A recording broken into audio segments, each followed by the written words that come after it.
This is TechCrunch. Now with 25 million users, Bluesky is facing a test that will determine whether or not its platform will still be seen as a safe space and place of refuge from the toxicity of X.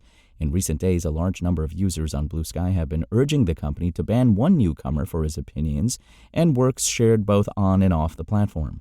Writer and podcast host Jesse Singal joined Bluesky 12 days ago, to the horror of much of the Bluesky community. Singal has been cataloged by GLAAD's Accountability Project for his writings on transgender issues and other matters.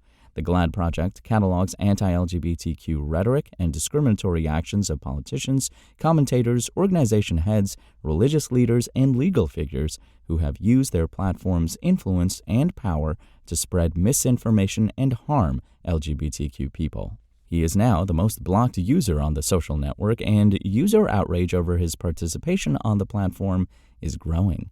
People are demanding that Bluesky take a stand. It's either a place that promises it won't host bad actors like this, or it's a place that promises not to inflate the reach of such bad actors thanks to its various moderation tools. It cannot be both. In Bluesky's earlier days, trans users, like many other marginalized groups, and Black and queer users flocked to the social network from Twitter, now called X, after Elon Musk bought it and began to promote more right-wing and conservative views. Bluesky has many custom tools that allow people to control their own social networking experience, including block lists, layered moderation, custom feeds, custom algorithms, labeling services, and more.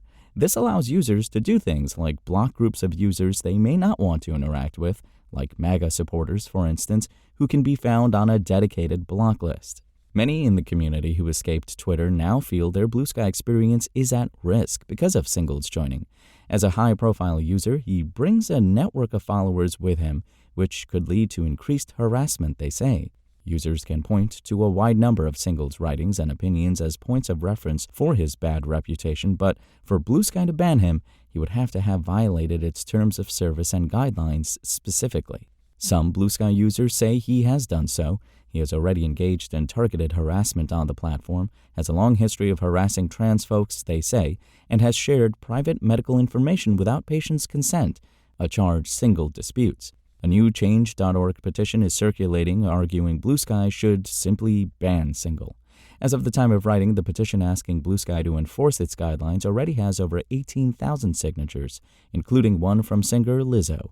Bluesky users have also reported Singal's account en masse, leading the company to ban him, reinstate him, and then label his account intolerant by its moderation service. That means users can go into their Bluesky settings to turn on or off or set to be warned about posts that fall into this category. But many Bluesky users don't want to just moderate and ignore Singal. They want him gone. It's become a deal breaker. By keeping him, Bluesky risks harming the community, depleting its goodwill, and losing users, while also sending a signal to others that bad actors and harassers are welcome there. But by banning Singal, Bluesky could come under attack from the next head of the FCC, Brendan Carr, who is ready to come after social networks he believes are suppressing conservative views. Whatever Bluesky does here will attract attention, for better or for worse. This is not the first time Bluesky has faced user backlash over moderation issues. The startup strained its relationship with some Black users after failing to crack down sufficiently on hateful and violent rhetoric last year. In February, the company hired a former Twitter/X Trust and Safety exec, Aaron Rodrigues, to lead Bluesky's efforts and hopefully prevent further problems. Rodrigues is now receiving a massive amount of inbound from Bluesky users asking him to take action on Singal's account. Bluesky did not return requests for comment. OpenAI is blaming one of the longest outages in its history on a new telemetry service gone awry. On Wednesday, OpenAI's AI-powered chatbot platform ChatGPT, its video generator Sora, and its developer-facing API experienced major disruptions starting at around 3 p.m. Pacific. OpenAI acknowledged the problem soon after and began working on a fix.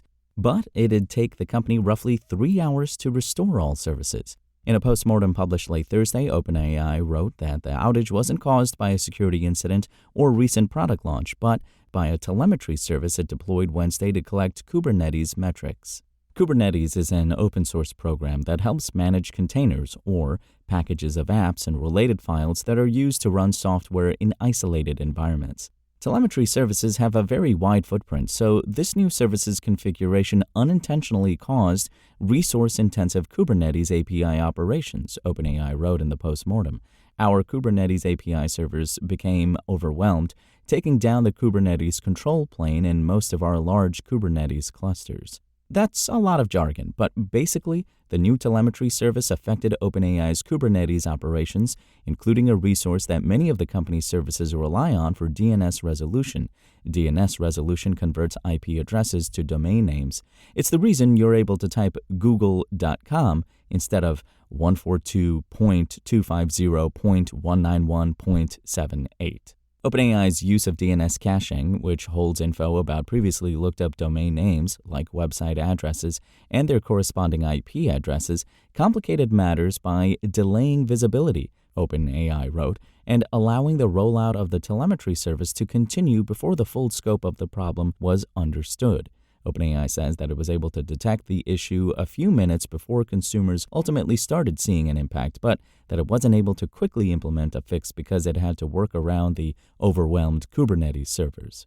This was a confluence of multiple systems and processes failing simultaneously and interacting in unexpected ways, the company wrote.